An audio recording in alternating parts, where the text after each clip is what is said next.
大家好，我是阿胖。现在正是豌豆大量上市的季节，今天就用它做一个非常好吃的家常美食。一会儿就剥了好多，剥好的豌豆大概有小半碗那么多，用流动的清水冲洗干净，控干水分，倒入到袋子里面，再用擀面杖把它擀得稍微碎一些，可以保留一点颗粒感，倒入大碗中。接下来再准备一块五花肉，大概有1斤，切成小块后，把它剁成肉泥。剁出来的肉泥会更好吃，当然也可以用绞肉机，更省事。放到豌豆里，再切一点葱花，然后用擦丝器擦点姜蓉去腥。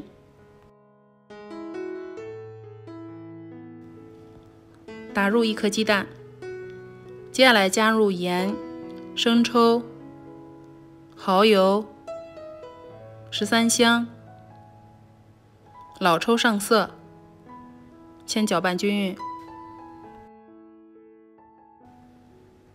然后加入1大勺淀粉，包裹着肉泥，这样吃的时候会更鲜嫩。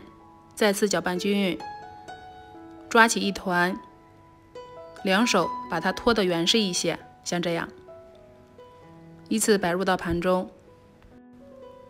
再准备1点胡萝卜，切成斜片，摆入到盘中，这样更好看，吃的时候也更营养。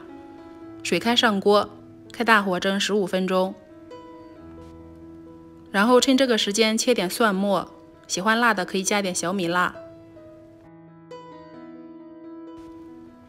接下来准备1只小碗，加入300毫升清水，再加点鸡汁、蚝油、1勺淀粉，先搅拌均匀，最后再少来点老抽上色，再次搅拌均匀，然后放一边备用。好香的豌豆肉丸啊，已经蒸熟了。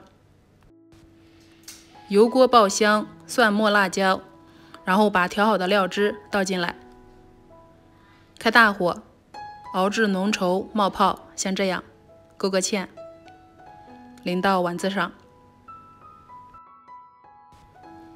哇，真的是太香了，都已经流口水了。夏天天气热，最讨厌长时间待在厨房做菜了。这样做清蒸、简单、好吃又营养。还是那个熟悉的肉丸，还是那个熟悉的味道。加点豌豆，这样吃起来口感更有嚼头。